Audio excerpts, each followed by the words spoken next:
Welcome back, everyone. This is episode 32. What number is this together? This is our fourth. I'm still here. This is fourth. Kyle's still here. Still here. Dude, it's crazy how fast time flies. It does. In 4 weeks, that was quick. Yeah, dude. It's just cruises. It's just, you think once a week, it's not gonna go by fast, but it does.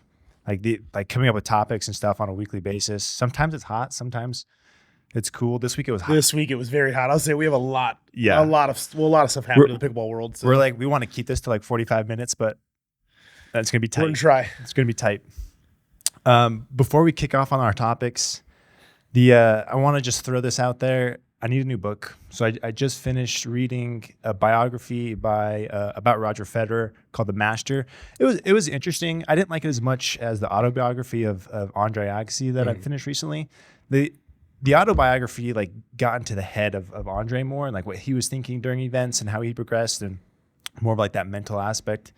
And this book about Roger, although it's interesting and it's cool, but it's more of just like a retelling of his life events. So like a third person perspective more so than like intro perspective. Yeah, exactly. Yeah. So it's this journalist that had covered his career, and like it's really well done and it's really cool. Learned a lot of stuff about him and his career, all the challenges he faces, but it wasn't quite the same as the other one. So like I liked it, but I'm just about finishing it, and I need a recommendation for a new book. So if you have something you're reading, hit me up in the comments. Let me know what you're reading, what I should read next.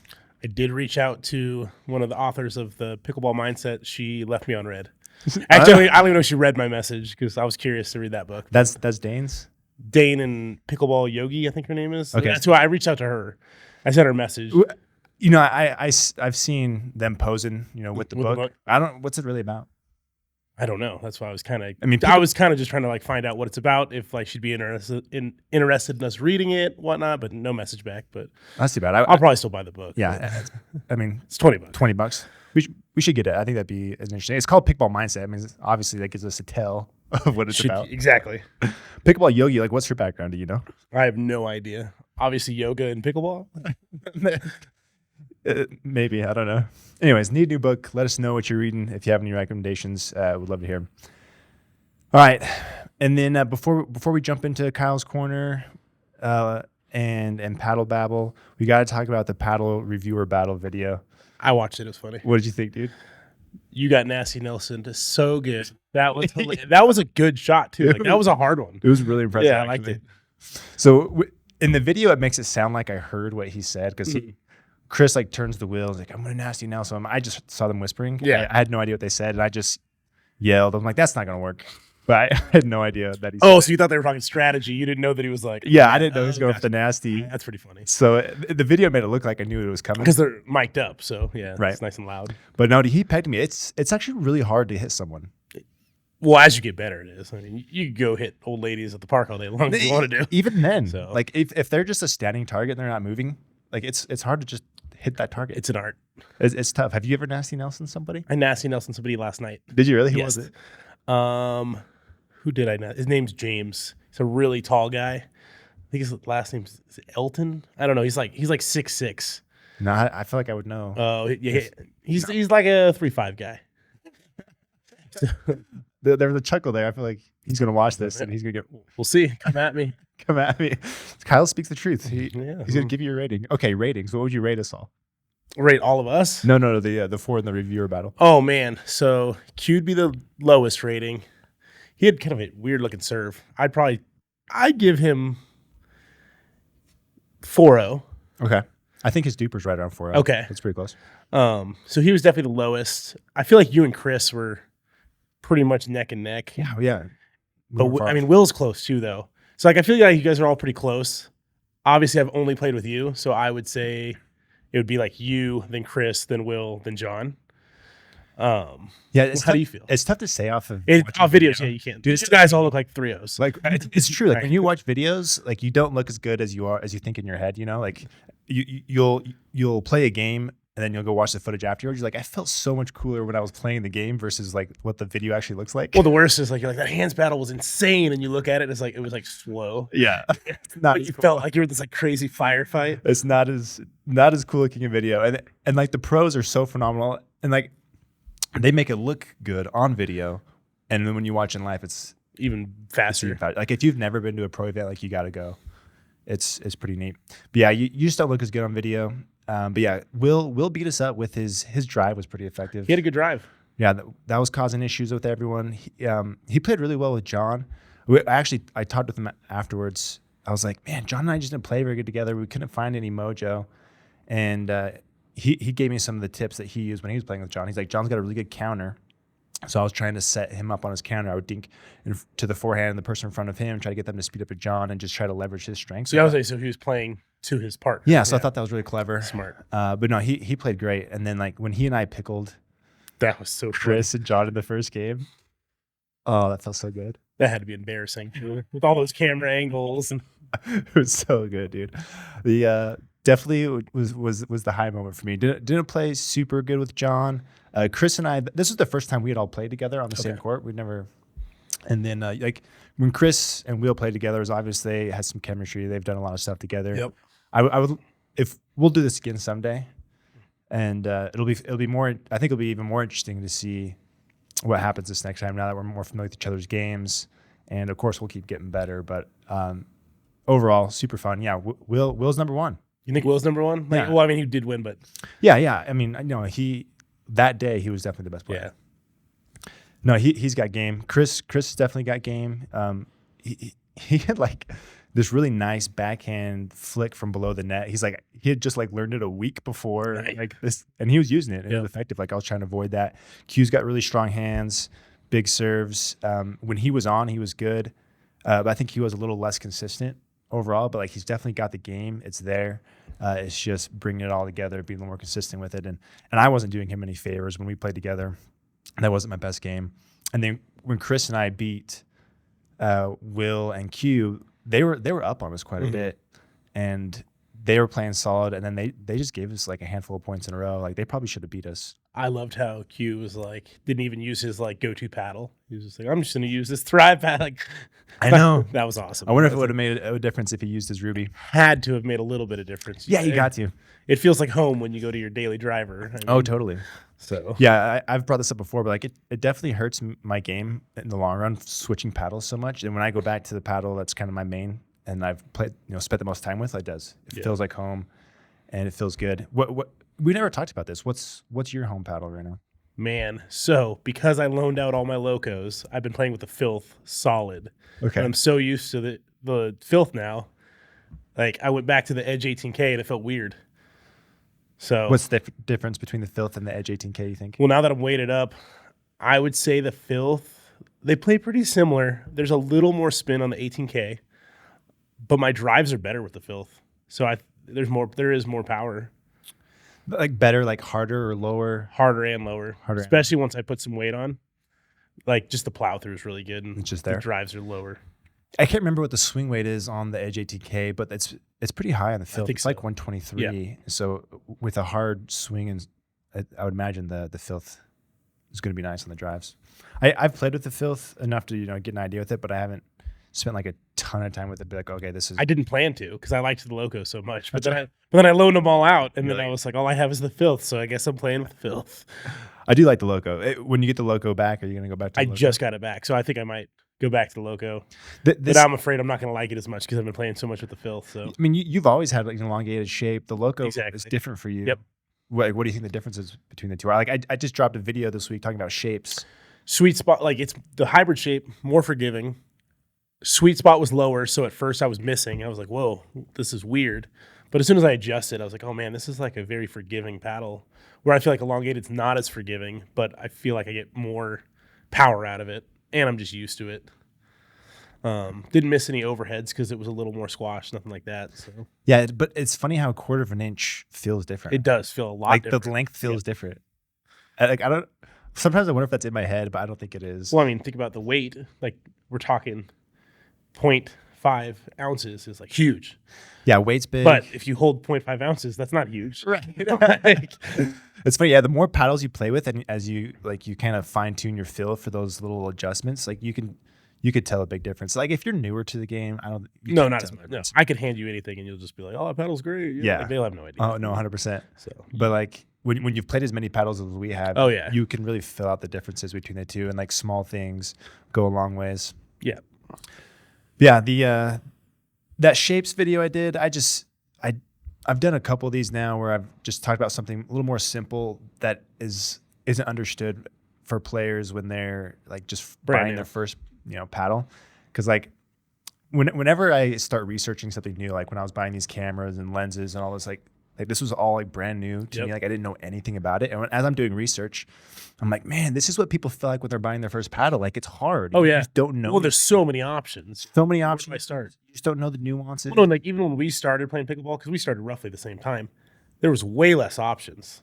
Now there's a new paddle every day. New paddle every day. And like there's been multiple generations now. So it's like, oh, what's cold press? What's thermoformed? What's like there's more shapes now. There's more thicknesses. And like, yeah, it gets like it seems so intuitive to us. But when you're new, like it's just very like overwhelming. It's a lot.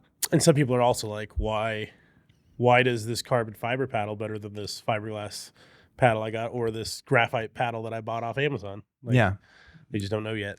And the other day, I was looking at some stuff at the pro shop here, and someone walks by and looks at the prices of the Selkirk, and they're like, "What? $250? Who would ever pay that much for a paddle?" I'm like, a lot of people. Like, 4 out of 5 people that walk through this door. But whenever you're new, you're like $250 sounds like so much. But then as you get into the game, like this is your hobby, all of a sudden it's not as bad. It's not as bad. $150 used to be that barrier where I was like, the Amped was like the first $150 paddle I bought. And I'm like, I'm spending $150 on a paddle. Now I'm like, $150 is it's like a steal. Yeah, but I think compared to other sports, people bring this up all the time. Like pickleball's relatively pretty cheap, super cheap. Like I was a big golfer before this, and I spent a lot of money on clubs. I bet. And tee times. I mean, dude, yeah, like if you play it at like a nice place, green fees, or they're running, $80, $100 for 18 holes. Even for local places, if you go play 18, it's going to be $60, $80. That's just one day. That's just one day. You can go to your park every day. Yeah, dude. But yeah, I feel like that's kind of one of the advantages of pickle. Part of its growth is it is so accessible and it's cheaper that easy way. Access, money wise and physically. Like everybody can play pickleball. Whether you're going to be good at it or not, it's different. But access to play it is very easy. Yeah, totally. Anyway, so that reviewer battle was fun. I've been, me, Chris, Will, and we have like this group chat. We've been tossing around this idea of like a creators cup where we get a lot of people together of different YouTubers to do like a tournament or Moneyball event. Oh, nice. And that'd be fun. That'd be sick, wouldn't it? That'd be fun. You and I would partner up. Oh, they get smoked. They don't want these hands. I think we could do some damage. Oh, we should definitely do some damage. There's some really good players out there. It depends on like who we like let in, because like if you get like the Kyle Kazutas in, like they would just wreck everyone. But if there's a pretty good portion of people out there in that like 4 out of 5 level that we could all get together. Like if it was like just 12, 16 people, and it'd be fun. I think it'd be super That fun would be to fun. like stream it and just make a bunch of content. 100 cameras on court. I know. It'd be pretty dope. Anyways, we're talking about that idea, and if we make it happen, I think that'd be sick. That would be fun. All right, dude. We'll jump over to Kyle's corner, do some PB news and some Joe's Talking Pros stuff, and then we'll finish with Paddle Babble. So I'll let you drive here. All right, let's talk PPA first. This was like the weekend of upsets. Did you watch PPA? Dude, everywhere. There was so many. Like, what's funny is like it still ended the way everybody would expect. Same winners, but like leading up to the finals, it was just like upset city.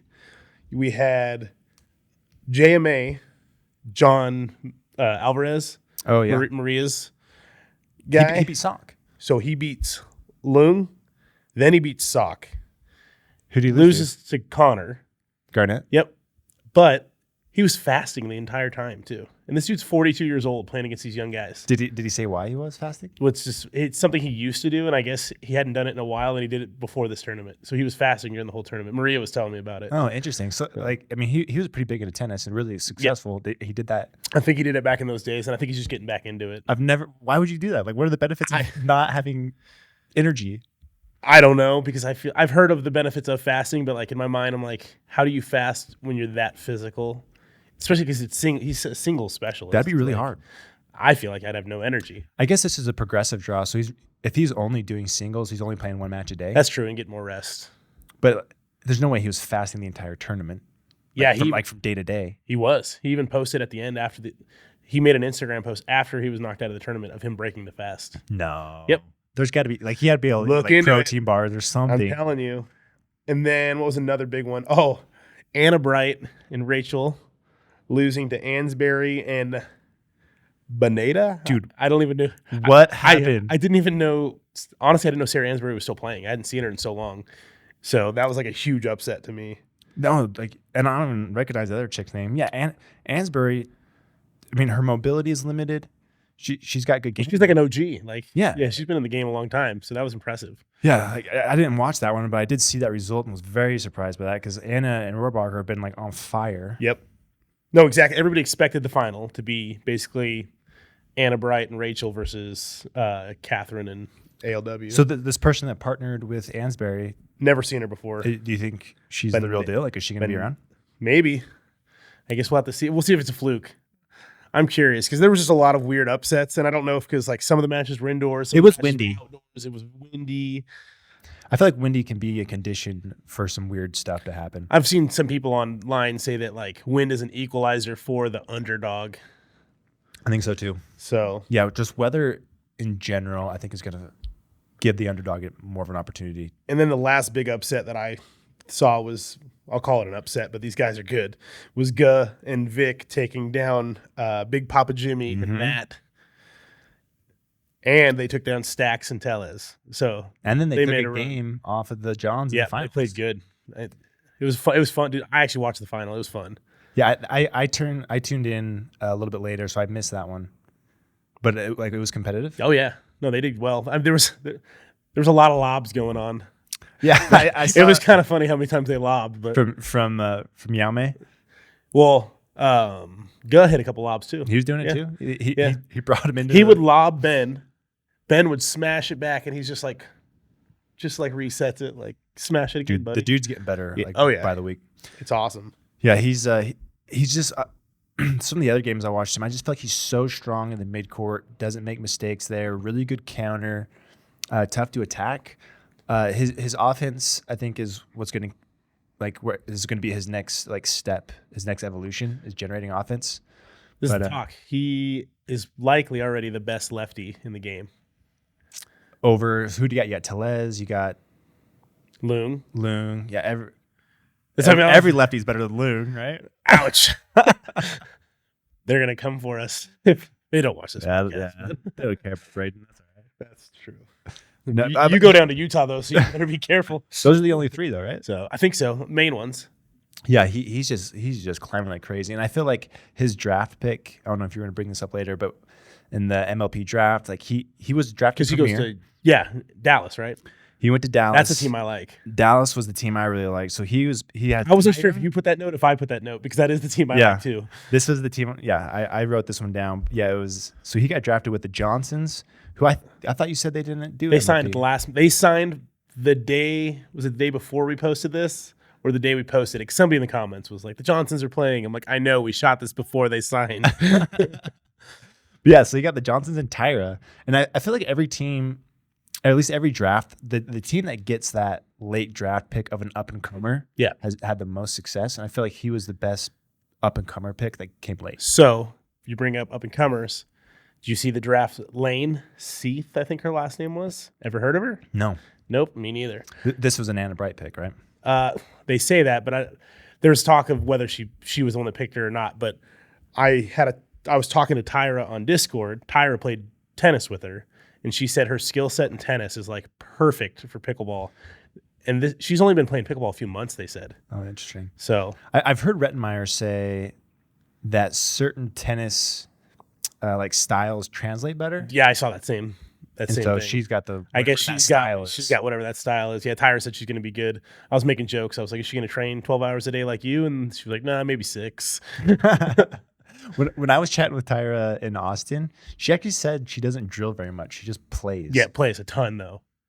She said she played like 12 hours a day when she first started. Yeah, just insane hours, but not very much drilling. She was like, yeah, I recently did this drill session with Paris. And I haven't done that in forever. I need to drill more. I was like, you don't drill? Like what? I sent her it was like a gif of Rocky doing one-handed push-ups. She's like, I need to get back into fitness. So all she does is play. She's not doing the fitness thing. She's not drilling, and she's, I don't know, different stuff works for different people. So that's funny. Other MLP, since we're talking MLP right now, the worst team by far was Utah. Oh yeah, but Tyson Leung, Alex, and Callie, and Tyson refuses to play, demands a trade, and he goes to the squeeze today, like right before we shot this. yeah, they got traded. It was who was it? DeVilliers that you got traded for Jay. They got Jay and money. So I guess they got Jay and $50K for Tyson. Which is funny because Utah didn't spend any money, real money, on the draft anyway. So they just are like so they're just getting paid. They're getting paid. They're getting paid to trade Tyson over. Yeah, MLP can be surprising because I feel like some teams will like gel better than you don't realize. So like there is a possibility that Utah Diamonds will still be fine. That's true. They don't look super strong on paper. No, and that trade I don't feel like helps them. Other than having a player that's going to play. Yes. But yeah, if you're not familiar with that situation, Tyson and Leung had some beef. Tyson and Leung, Tyson and Jimmy. Jimmy just talked about it, how he's like over it. But yeah, they were talking about like his wife carrying his bags or something like that. Yeah. And it got heated. Anyways, yeah. We're all grown men. Like, get over it. So they got in, anyways, their dislike for each other is not like a secret. And so Connor Pardo is the owner. I don't know how involved he was with the drafting. The joke was that he put it on auto draft. That's good. That's got to be. That explains it. That's pretty funny. But like, it was surprising that they put them together. Like, if you knew the history, then I don't know. Maybe they thought they were over it, and who knows? Anyways, they got drafted. I think that Orlando Squeeze that Tyson's on now is a solid team. Yep. Yeah, he's playing with what was Stacks? Stacks on that team? Yeah. So they play, he's got Stacks. They play well together. The two women are, but I felt like they were solid. Oh, I want to say Viv. I'd have to pull up the list. I have the list on my phone somewhere, but anyways, that was definitely some interesting stuff. I think the first MLP event is early May, like that first or second week of May. That sounds right. So that's coming up. We don't know what the payouts are for that yet, do we? I don't know. I've heard different things. I heard they weren't getting paid per event, and you're only going to get paid at that like super final or whatever. Yeah, it's gonna be interesting. Someone there were some comments made that I thought was interesting. They had said that it almost seemed like PPA is trying to kill MLP. Feels like that with like these rules and stuff that they're putting in place with the money. And I was like, oh, like, are they? Like, why though? Now that they're one, I don't see why you'd want to do that and then introduce Vibe that doesn't have the name recognition, doesn't have the infrastructure. It doesn't make sense to me, but it almost has that feel like it does feel like it. Well, it feels like they're not putting as much effort into MLP as previously. Yeah. I mean, did you watch the premiere draft? It cuts off halfway through. No, I didn't watch it, but I saw a lot of complaints. Yeah, halfway through the stream, it's just like, all right, what? Like, this is a YouTube stream. Just keep it going. Really weird. So, last thing about some pro stuff. Did you see Mary Barasha play Davidze? No, but I saw your picture in the notes. There had to be 15 refs brought to the court for that match. This picture is hilarious. I don't know if you can see it no, but yeah, this picture you put in our notes. There's literally, I mean, count them here: 1, 2, 3, 4. There's 6 at least. That's not even it. Like there was more on the other side. So and then Davidze won. Yes, but if you want to see that picture, I did actually post it on my Instagram, and I put it to the Imperial March. Yeah, there you go. From the Stormtroopers, because I was dying. I was like, you need this many refs on the like. How about we just get a line calling system of some sort? Yeah, she's really the only one that's kind of got this reputation for hooking people. You don't hear about lines as much. I feel like we heard about it a lot last year. This year it's much less. For whatever reason. Like I guess the replay, they have the challenges and the replays. I see that used on center court quite a bit, but I don't think that's an option outside of center court. I don't think so. Yeah. Well, we don't see much of what's going on outside of center court. They don't have the cameras on all those courts, exactly. So I don't see why they'd be able to. They would have it, yeah. But yeah, that was pretty funny. And last bit of news. Did you see the Julian Arnold complaining about how hot our paddles are getting? Yes. So on Facebook, every time you comment on something, like I've been liking it for a while. Okay. And so now whenever you comment, it shows up in my feed. And so I did see this one. So yeah, tell us what happened there. Well, no, it's funny because he's like, this is like just basically says paddles getting too hot. This is destroying the game, the integrity of the game. Somebody's going to get hurt, injuries. But to me, that's funny because like the way he phrased it, it's like he plays this like finesse game. Like Julian's always been like crushing the ball as hard as he can, like shake and bake. Like it's not like he's some slow playing. Not at all. He wants the hot pad, and he was even trying to play with the Gen 3 Yola. So, and I know that's what he's talking about. Somebody said the complaint was about the 002, but No, it was the with the Yola. The Yola. I mean, it had to be, right? He was playing last. I think the last time I saw him play was a paddle tech, but he did have the Yola in his hands. He's playing with whatever he can get his hands on that's hot. And so your comment was, I said, didn't you have the Gen 3 Yola in your hands for a while? No, and I think he was the reason when they said that like unsigned pros can't play with it. Oh, really? Remember we talked That's about right. it? Yeah. That's funny. Yeah. He didn't respond to me. He responded to some other people. Did anybody else respond to you? A bunch of laughing emojis because they know it's true. Did other people make similar comments that he responded to? No, everybody else is nice. I think everybody else is like, "Ooh, a pro commented. I should probably be nice." So he's like trying to pitch himself as like this smart guy is trying to save the game, be wary of the power, when in reality. Well, another thing is like there was arguments about like how mandatory eye protection would ruin the game. Yeah, what do you think about that? I don't think that would ruin the game. I mean, I'm not one for like ultimatums, like you have to do it, but I don't think that would ruin pickleball. Yeah, there's a lot of, I heard that argument before too. It was like, oh man, once racquetball started getting glasses, then everything went downhill for it. And did you watch John Q's interview with all the Yola players? Some of it. So he asked the question is like, when do you think, power, like when do you think it's going to be too much power? And Ben had made responded and said, when majority of pros start wearing glasses, maybe we're hitting a threshold and we start thinking about it. So we're getting there because there's a lot more pros wearing eye protection. Yeah, we're going to get into this topic more, especially at the end of this month after several of these power paddles get released. But I do think that is an interesting topic. And that's really it for drama news. Was that the only comment you had this week that you made on somebody's posts? I mean, I'm sure I made a bunch of other You can't remember all. snarky comments. Yeah, a bunch of other snarky comments. Something funny though is the kitchen went live during the draft, and they had like Wes Burrows like called in, and Shelby called in, and so Shelby's like on the live, and they're like pumping her up, like, "Oh, where are you gonna get drafted?" She didn't get drafted at all. I was like, "That hurts. That does hurt. That hurts." Yeah, that's unfortunate for her. Sorry, Shelby. Sorry, Shelby. On the topic of news, this was a big deal I thought that happened this week. So DUPR came out and announced a bunch of partnerships with like a whole slew of people. Well, I think it's all PPA basically because it's like the PB brackets, all the tournament websites, right? Yeah. And PPA. Yeah, so they went and said, okay, we're now partnering together. Everything's going to funnel through DUPR. Everything's going to be recorded into DUPR. And my big question for this is, one, are they going to go back and record all of the matches that have happened on PB brackets over the last year? Oh, like retro? Because they did that once like 2 years ago. They did. Like right when DUPR launched, they went and got pickleball tournaments, like all the history, and just dumped them in without telling anyone. That's a good question. And I remember that made a lot of people mad around here because they were like, I didn't enter this. And then old tournaments get entered. I don't think it's a bad thing. I mean, they're tournament results. Like you can't like dispute them. No, exactly. Like they should. They happened. They should be in there. I agree.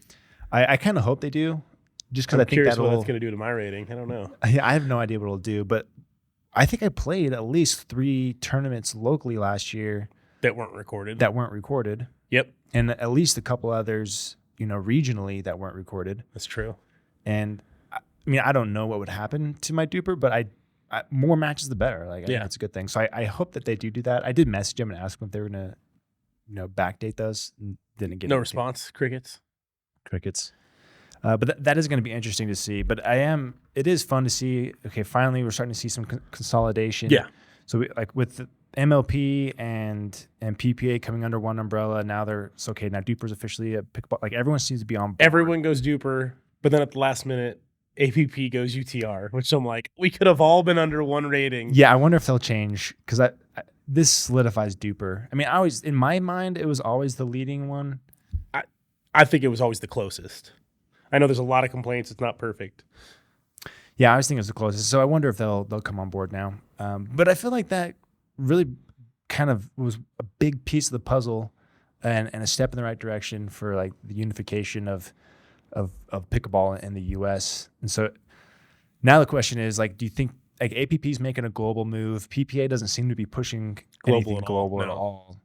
And I think that's interesting to me because you have like tennis, which is like a global sport. Like they travel and do things everywhere. But then you have like the NBA and MLB that are like all just United States leagues, but they attract talent from the rest of the world. And I'm not sure what the best approach is. Do you have an opinion on that? So I think PPA is full in. Like I think because PPA has Pickler, PPA and Pickler are like together. I think the whole thing is to build all these Picklers across the U.S. and basically become like feeders into the PPA. And there's just going to be this big, like, all the money's somehow going to filter into the PPA. They're just like one way or another. Like it's going to be a money churning machine. Yeah. Wow. You're right. Like that. It feels like that's the way we're going. It's like a monopoly.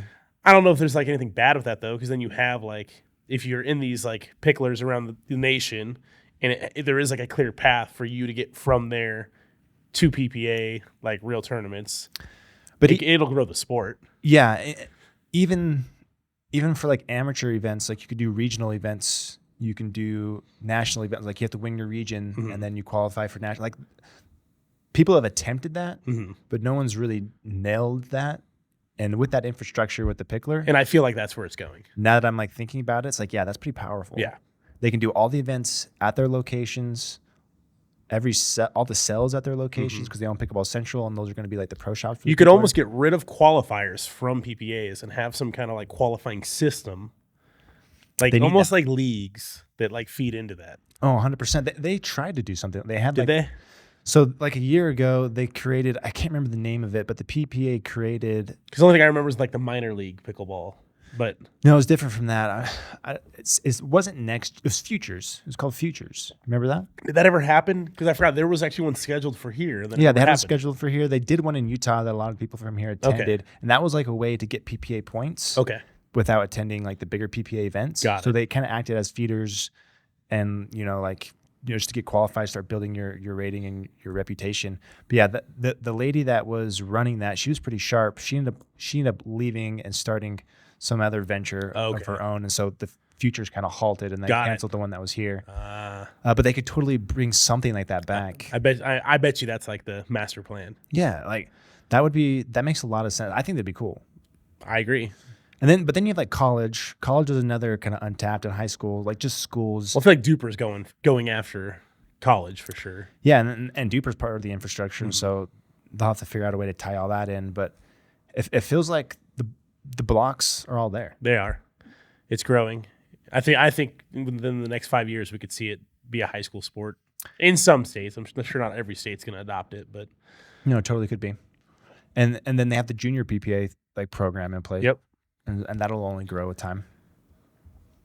That's pretty cool. Anyways, the future is exciting. I feel like it's all kind of coming together, and it's like you knew this unification of the sport was going to happen. We're going to start seeing it with brands more. We talked about this before, how being a new brand, and at least a new paddle brand, is very difficult now. Absolutely. You got to differentiate yourself somehow. You have to. And like new brands, it's harder to compete on price because there's well-known brands that are budget brands. Like you have like Vatic Pro that has really good paddles that are very competitive price. And so like you can't just come in and say I'm cheaper. Yeah. Because that's like already covered now. You can't just come in and say, you just can't make copycats. It doesn't work like it used to. Superhuman carbon. Yeah. And like there's always been brands that rise with new tech, and now you have Yola this year who's kind of leading the charge of new tech. Mm-hmm. So like they call their paddles Gen 3 because it's the third generation of their paddles, but I do think that these could be considered Gen 3 paddles as like a market standpoint. And so the big companies now leading the charge here on the next kind of wave of tech, and I'm sure we'll see all the other brands follow with something similar. Yep. But so we're not going to see necessarily a new brand rise. I mean, it's early to say, but it's going to be harder for a new brand to rise off of this new tech because it's being introduced by the main players now. No, I mean, new brands will still do okay. I just think it's going to be hard for a new brand to come in and get to the same level as like Selkirk, Yola. Yeah. That's tough to do. Yeah, I'm not saying it's impossible. Yeah, it's not impossible, but it's definitely harder. And as like these brands get more established, they're introducing, like we're starting to see Selkirk offer multiple weights. We see Engage offering multiple weights, multiple shapes, multiple thicknesses. Like the options are growing. Yep. Like I would love to see brands start to offer more like handle size options. Well, no, like Thrive was cool. They came out of the box with like like your swing weight. And Yeah. all that. Like that was smart. They differentiated themselves. Yeah, it was really smart. So yeah, they did it in a way other than like just their paddles to Exactly. stand out. But like I hope every brand starts doing something like that where you can select the exact weight. You can, I don't know, just get more specific on what you buy. I think that level of service would be awesome. Yeah. And it would be a great way to innovate. But that costs money. Like if you have to carry stock in every single variation, Yep. you need capital, and only the bigger guys Well, can no, do then like what do you do when you get some paddles that show up from China that just don't meet any of those? Like, do you have to trash them? What do you have to say? trash them. Or send them to the reviewers? Ross. Take them. Yeah, we'll take them. Send them to Ross, right? Yeah. We need a discount. Those are the ones that end up at Walmart. Yeah, those are the Walmart. Surplus paddles. Yeah, kind of sticking here with paddle babble and some gear here. All right, so I got the Engage Pursuit Pro 1s in this week. I did run the tests on those, like the power, pop, spin, all that stuff. Were they hotter? So not sort of, but not Okay. exactly. So they don't feel terribly different. Okay. And they're just not quite as like plush or like bouncy feeling. Okay. I don't know how familiar you are with the original Pursuit. Well, I played with yours when we went out there and tested the difference between like the Pro versus the the other one was it was like similar but big price difference. So they have like a pretty plush feel, but they feel kind of bouncy. These ones don't feel quite as bouncy, but still have a very similar. Like they still feel like a Pursuit, like it still falls in their like line. Like it has that same similar feel, just a little bit different. But they're like super light. Okay. Which is very new for Engage. So like the Engage Pro MX 6.0, so it's their elongated thick core. For the last like 5 years, this thing has just been like 125 to 135 swing weight, like just huge. And all four of these paddles, so they have like a light, a standard, and then the two thicknesses in an elongated shape. They're all 115 or lower, which is like super, super light for an elongated paddle. Does that have anything to do with because they changed the shape a little bit, right? Yeah, so they have like a rounded top now instead of the square. That is going to bring the swing weight down a little bit, but not that much. Yeah. So they did something to bring the swing, and now it's like they just like flip flop. They went from super heavy to super light. But with them being super light, my power tests, like they were coming in just like a smidge lower than the original Pursuits. But if you go like less swing weight, like that ratio. Exactly. Yeah. So I think they are more powerful once you weight it up. I haven't weighted them up and hit them. I just hit them stock. But stock, they're not quite as juicy as the originals. But I think if I were to weight them up to like 120 swing weight or something, then they'd probably have more power. Got it. But it was this was like a huge change for them. But so anyways, I thought that was interesting. So yes, they might have a little more power, but you're gonna have to weight it up. So they come in super light, and I think that's kind of the draw to them. Like it's kind of unique that way, where they are just insanely light, but still have some pretty good power. And then the pop numbers were really big. So the pop was a little more than the original Pursuits, which was kind of funny because it didn't feel as bouncy. Like the sensation of the original Pursuits to me has kind of like this rebound like trampoline feel to it. Like it feels like it compresses. Yeah, like you can like feel it launching off. This one didn't feel like it was launching off the same way, but the power and pop was still there, which was kind of interesting. So in a way, like I felt like I was controlling it a little better. I need to spend more time with it, but it almost felt a little more consistent, which is I think a good thing for it. But yeah, that. So I'm gonna do just like a little mini review for that this week on Instagram. So be on the lookout for that. But that is available for pre-order. They didn't up the price. I thought they were going to up the price, but they're keeping it the same as their others, which I think it's $260. Okay. And then they do bigger discounts. They do 20% off. So like for like ambassadors, like So like the code Pickleball Effect has a 20% code. Yep. Yeah. So 20 Effect knocks it down to like 210. So okay. I'm surprised they didn't raise the price. I thought they would, but it's just like another variation of the Pursuit series. I don't think it's drastically different other than the weight. But yeah, it's an interesting one. You wrote down some stuff here about the Shogun and the new Diadem coming out. Yeah, so we got a new bread butter Shogun's coming out, that titanium carbon weave. I think I have one on the way here this week. For both of them? Yes, and then Diadem's got the 18K Speed Pro. and that'll be here Tuesday is when it'll get here.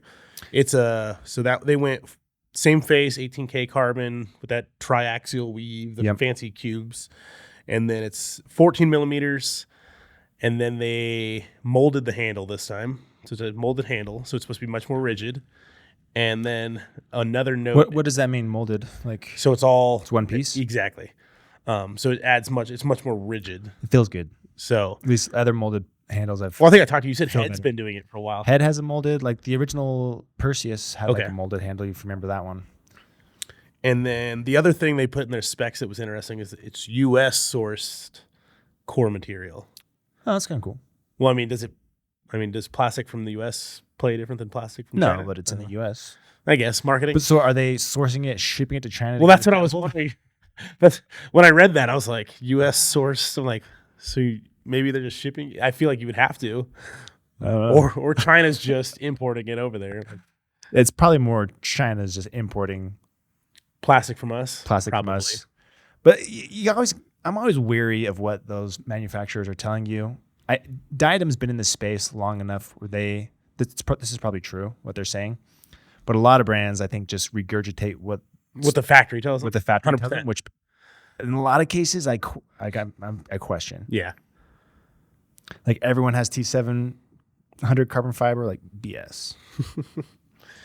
Yeah, so those are two paddles I got coming this week. Also got the Ethos Arete coming. Yeah, the teardrop funky one. So it's got a 6-inch handle, kind of like a shield shape. It looks like a shield. Yeah, you could say that. So we'll see how it plays. Did you reach out to them? They reach out to you? I reached out to them because some people asked in the comments about it, and I just like shot them a message like, "Hey, somebody asked about this on the pod. You want me to review it or at least check it out?" And he's like, "I'd love it." Nice guy, North Carolina. His name is Mike. So cool. Yeah, let me know what you think of that one. They did reach out to me a little while ago, and I ended up passing on those. I like the shape was kind of interesting, but that was kind of what I was telling people.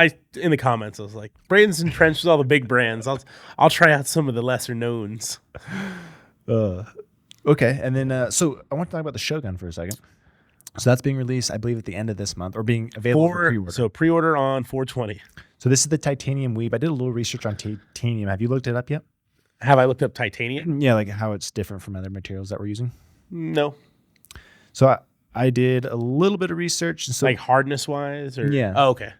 So my preliminary findings say that, like, if you were to rate like the stiffness or flexibility of them, which is like the first thing I'm interested in when I'm looking at these new materials, is like how much flex they have. Mm-hmm. So carbon fiber is the stiffest, and then titanium, and then Kevlar, and then fiberglass. So interesting. The flexibility levels sits in between carbon fiber and Kevlar. So I would expect this to be pretty similar to carbon fiber with maybe like a smidge more power. I don't know.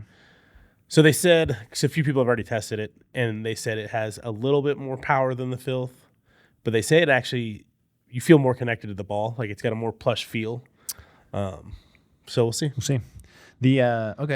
So that's another thing that like new faces are always fascinating is like the impact feel. I don't know what you want to call it. But exactly the way the ball feels hitting the face. Yeah, exactly. That usually changes a little bit with each material, and so that's very possible. I don't know who's testing his paddles, but local heroes is what the video said. I bet they got to know what they're doing. Okay, yeah. So that one's fascinating. I did also get the new Rhombus FX series in the mail. So I had gotten this series a few weeks ago. I had run some tests on them, but they ended up changing the weight. So they got feedback from a bunch of people that they were too heavy. Okay. So they reduced the weight, and I got the new ones. I haven't messed with those too much, but I think that's delaying their launch a little bit for the Rhombus paddles. But I do have those. I need to go remeasure. I did have a call with Dong over at Rhombus, talking about these and just kind of tech and his thought process around them. And we ended up talking a little bit about Kevlar because we had talked about Kevlar a bunch in our last pod, and he had mentioned that Kevlar. I don't want to quote him incorrectly, but from what I got from it is Kevlar cannot be like the facing material, if you were to use 3 layers of something, it cannot be all 3 layers of carbon, or Okay. excuse me, Kevlar. Okay. For whatever reason, the structure, something about Kevlar, you can't just like, there has to be something else in there. And I don't know if that's true or not, but I was like, okay, that's interesting. Maybe that's why we're seeing a variance in the feel of Kevlar, because one might have carbon fiber underneath it, the other one might have fiberglass underneath it, because it's not going to be just all Kevlar. Like with carbon fiber, you just have 3 different directions usually of the layup. Yep. But I guess Kevlar, you can't do that. So you're saying no matter what, you have Kevlar and then something's backing it. It Yeah. can't be Kevlar. Yeah. So Okay. Dong, if you're listening to this and I said that wrong, please correct Wrote me. him. Please correct me. But I think that's what he told me. Okay. But that like made sense to me. If that's true, it's like, okay, that's why we're seeing this kind of variance in the feel for Kevlar paddles. But anyways, I thought that was interesting. And then another new paddle decided to get launched in So many April. paddles. So many. So Head did a post that I saw, and I reached out to him. I've hit and head paddles. I haven't never done like a full review of them. Okay. I've hit a And few. You've hit a few? I've hit a few. What? Well, there's a local rep, and I've played with his paddles Oh. just to test them out. Okay. I've never been impressed. Head is a brand. Well, yeah. What do you think? Never been impressed There with their paddles yet, which just blows my mind because it's such a big company. It's like I feel all these big companies like Adidas, Head. I'm like, can't you guys just make like the best of the best? Like you should have like resources. the R&D. Like, but no, it's funny because their newest paddle that had come out before whatever you're getting here is just like a raw carbon. I'm like, they finally joined the raw carbon. Like, a little So, late. I'm guessing that this will be thermoformed. Okay. Their picture made it look like it was raw carbon. I was texting Chris about it, and he's like, he had already gotten one, Okay. and he sent me a picture like a microscopic Okay. like picture of it, and it's not raw carbon. It's got like a paint on top of Oh, I hate the raw paint. carbon. It's Okay. like, you're so close. Like, why? Like, the paddle's all black anyways. I was thinking it's not like a pretty design. It was just No, I think weird. from the head design, or from the picture that Head posted, it looks like it was just a straight black face. Weird. And it's like, why would you change it? It's grit paint on top of raw carbon. So when That's the what it grit seems like. paint wears off, you still have the raw carbon. Maybe. I don't know. Anyways, they did respond to me when I reached out, and I've reached out to them in the past, and they've never said anything. So this is the first time I got a response from them. It means you're getting big. Dude, just So like we know Braden. We should probably set deal, the battle. but yeah. Anyways, we'll see if that comes in. But yeah, I know who you're talking about. The head rep here. I have hit some of this stuff, nothing extensively, and yeah, I've never been impressed. And there's never really been a head paddle that's like really taken off. But there's some head. I do know some like head like ambassador like sponsored players in Utah, and so like it seems like they're kind of making a push, or like they're still trying to be relevant. Their shoes, I feel like I've seen their shoes a lot. So like, I feel like they do well in the shoe space. Yeah, But yeah. They I did ask for some shoes too. no shame. While you're at it, send me your new shoes you just dropped. That's awesome. And then last thing for paddles, this one came from John Q this week that I thought it was a clever idea. I want to see what your opinion was. So John's proposing to introducing a new paddle metric. Since I know everyone loves new paddle metrics, but his idea was to create a hand speed index. So where you combine the static weight, Okay. the swing weight, Okay. and then the balance point to come up with a number that gives you an idea of how Maneuverable. Okay. What do you think of that? No, I think that's a good, if those are the 3 metrics that combine and it actually makes sense, I think there's a lot of people out there that would like to know how maneuverable it is. Because again, hand paddles are a big part of our game. Like how fast you can maneuver your paddle is a big deal. Yeah. Yeah, I thought it was clever. I mean, I think right now a majority of people will reference the swing weight Exactly. with the static weight being a secondary metric. And I do like the idea of just bringing it together into one. So I'm behind it. I'm not like a maths person. But then do you have to put twist weight in there too? Because I feel like even if it's fast, but I'm like, it's not stable. I don't know. Yeah, I mean, twist weight.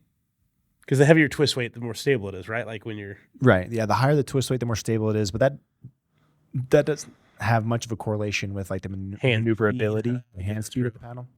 So this would be a hand speed, which incorporates those other three things: balance point, static weight, swing weight, which do relate to hand speed in some way. Okay. But I like this idea. I thought it was clever. Overall, it would kind of reduce.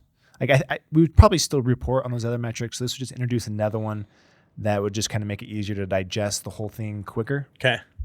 Because if you're shopping for paddles right now, I do think you look at least static weight and swing weight. Not too many people look at balance point. I'm not really sure what balance point brings to the table yet. Like sort of do. I have a better understanding with the introduction of those like end cap weights, kind of how that can mess with things. But I thought it was clever. We just need to come up with like the right formula for it. Let's make sure it's accurately represented and makes sense. But yeah, I was like, nice one, John. Yeah, I like that. So that'll be a cool one, and we'll see if we can get that one figured out. He's gonna bring in Mr. Graffiti, the dude that makes the graffiti machine. Oh wow. We're gonna see if he can help us create the formula. Oh, cool. Because he's very, very good at that stuff. Got it. And I don't know, are you good at math? He's like the sad thing is I'm an engineer. Did a lot of math to get a degree, but that was about it. Do you use math at work? No. No. Nope. I don't use any math at work. I mainly type on a keyboard and write code and stuff in like Unix. I don't even know what that language is. Imagine like, did you ever use MS-DOS? It's just like it's all command line. Is this like old school languages? I mean, we still use it for like everything, but no, it's just like it's command line. So everything is. You say command line like I should. You don't know what command line? I don't know how much of a nerd you are. I'm not an engineer. Oh, okay. I'll send you pictures of what I do. I went to business management school, so I type commands and text runs down the page. Command line. The okay, then I did have this note here. I wanted to bring up with you too before we finish things off. I don't know what time we're running at. I have no idea. It's probably longer than we wanted, but whatever. So Jack Sock has been using different paddles lately. I noticed that. So he's been using like the Power Air for singles, and then he's been kind of going back and forth between the Lux and the Vanguard Control and doubles. What do you think of using different style paddles for different events? So I don't know if that's what he is doing or if he's just trying to find what he plays best with. But I do think like a singles paddle and a doubles paddle makes sense. Do you do that? I don't play singles. Look at me. Oh, do I look like I play singles? I'm a doubles specialist. Okay. But if I did play singles, I mean, you're hitting heavy passing shots. I want more power. I don't need all that power in doubles. I'm not hitting not hitting that many passing shots. Yeah. Yeah, I've always liked the idea of that too. Like it made sense to me that you would want different characteristics for different events. You know, maybe in mix you want a little more juice because you are driving more. Maybe in singles you want a little more power. I've always used the same paddle for all the events because I don't know, it's just easier. Like usually just have one paddle you're playing with. But I wonder if that'll become a trend. The when I was talking to Tyson at the Yoli event, we were doing his like tape configuration. He said that he actually does different tape configurations depending on the altitude or climate. Okay. So not for the event, but if it's a hotter, more humid area, he's going to add more weight for more power. Yep. If it's a cooler area, he's going to take off more weight for a little more control. Makes sense. And I was like, oh, that's interesting. I'd never heard of anybody doing that before. Well, cold ball goes further. Same thing within softball. Like if your bat's cold, and the balls are cold, they go way further. Yeah, 100%. That climate changes the way the game is played. Because like Florida, the ball's like heavy and soggy, and then here it's a little drier, and the ball's going to move faster. So it makes sense that you either change or adjust your paddle in some way depending on the climate or maybe event. And I think it's cool. I wonder if more people will do that. And I bet you pros do it than you think. I would think. Yeah, I wonder if anyone else. If you guys know anyone who's doing that, make note in the comments. The only person I know is Tyson, who does the weight adjustment, and then maybe Sock, who's been switching paddles. But I'm still trying to figure out if Sock's switching paddles or just figure it out what he like what fits him the best. Because he was smoking balls with the Lux, and then he moved to the Power Air. And I'm like, there's no way he's going to keep the ball in, but he still did. But I was like, the Power Air, like if it's a fresh and he's like if it's your first day using it with the grit, like you can still get some spin off it. But I'd imagine like after. He probably has 100 paddles in his bag. he uses one between each game. What's his name? Colin posted a picture. This must have been a week or so ago of him like setting up his paddles, and he had like a box of like 20 Yolas. I was like, "Are you setting all those up, or is that just so you can have hand tendon to get tested at each event. I've heard that's a thing. Although apparently they restricted it to 3. Oh, okay. I think you may have brought that up too. No, somebody told me maybe their testing's different because somebody told me about like people bringing duffel bags full of paddles. Yeah, now you can only bring in 3 a day. Okay. At least that's how it was when I was talking to them at the Austin event. So that must be PPA. So APP must be different. They got Maybe. the duffel bags of paddles. The iced. Well, the duffel bag bags. for the first day of testing since they don't. Yeah, do that. exactly. We didn't talk about that. There was an APP event that the Johnsons were in it. They were in it. I didn't follow it at all. I followed a little bit. It was Jill Braverman and Megan Fudge, one for women. Okay. I didn't see who the men that won. Yeah, I felt like I hate when PPA and APP is going on at the same time because I like them both. Yeah, I end up defaulting to PPA. I don't know. I just know what's going on there. Well, because it's on Amazon now. Yeah, it's easier for me to just throw it on the TV. Yeah, that is nice. The coming up though, there's a ton of events coming up this month. I don't know about APP stuff, but PPA wise, there's an event every week this month. So they're going. I know they're going to California one. I think Houston's next week. Where are they going in California? Is this the Los Cab one? Los Cab, yeah. You been there? No. Oh, it's a cool facility. We should do some events together. And Los Cab is cool. They got a hot tub like right by the pickleball courts. You like walk off the pickleball courts like into the hot tub. When did you go there? When I was down in Newport Beach, APP. Oh, cool. So we practiced at Los Cab. Oh, nice. So are you traveling for any tournaments this year? I think I'm gonna go to the MLP Salt Lake. Yeah. Do you want to? You can't play in that. That's just but I want to go see an MLP. I want to go watch it too. I'll play rec play when I'm down there, but yeah. Well, tournament wise, I don't know. I don't know about what my next tournament's going to be. Are you doing St. George? So St. George That's PPA is at the end of everybody goes April. down there. End of April? End of this month. Are we in April? We're in April. We're in April. Yeah, end of this month. I got my daughter's birthday. I don't think my wife would approve. So you're not doing St. George this year. Tell her happy second birthday. I'm going to play pickleball. Yeah, that would not be the best move, I think. Nope. Our birthday's a big deal at your house? Oh, yeah. Everything with our children is a big deal. Not that that's a bad thing. No, nothing like that. Yeah. The birthdays and holidays are huge at our house. My wife is very into it. She's all about creating those memories around those holidays. Oh, we got like big like Frozen, Elsa, and Anna invites and all that stuff. It'll be cool. Sweet. We did Monster Jam today with the kids. Oh, did you? Monster trucks, yeah. They like it? Oh, they love it. It's so My daughter loud. loves it. It's so loud. They wear earmuffs, but yeah. I didn't know they were doing that. Yeah, they do it out in It was out in Nampa. Yeah. Was it at the Ford? Yeah, the Idaho Center. Yep. Yeah, my 5-year-old I think would love that. No, both of them probably would. Dang, it's fun, and they even do like freestyle motocross, like in the intermission, and dudes are doing like backflip heel clickers, and it's cool. That's sick. I need to pay more attention to that stuff. There's a lot of stuff that goes on at the Ford. Absolutely. Anyways, I think that's gonna wrap it up for us. Sweet. Thanks for everyone for tuning in, and we'll see you again next week. See you next week. Bye. I have no idea how long that was. Wait a minute. Oh. Wait, we're back. Emergency podcast. I have had this in my bag for weeks to give to you. I set it on the table, And you still forgot? and I still forgot. I'm looking this way. Anyways, I got a gift for you. Ooh. We'll dump it out. This is from Custom Pickleball Bands. You need this. Braden's biggest fan. Yeah. If I can get you to zoom in on that. I don't know. Let's see. Put that on your paddle. Braden's biggest. I don't know if you'll be able to see it. Braden's biggest fan. Are you happy with it? I like it. I'm gonna put this on whatever paddle I put in the garbage. Just kidding. No, that's cool. I like it. Yeah, these guys sent me their a few bands. That's awesome. I got that one for you. But yeah, Custom Pickleball Bands. I'm not endorsed by these guys at all, but they you go put whatever you want on a band. That's cool. And, you make a bunch of gag ones. Just I handle that. love that. Okay, now it's over. All right. Have a good day. Later.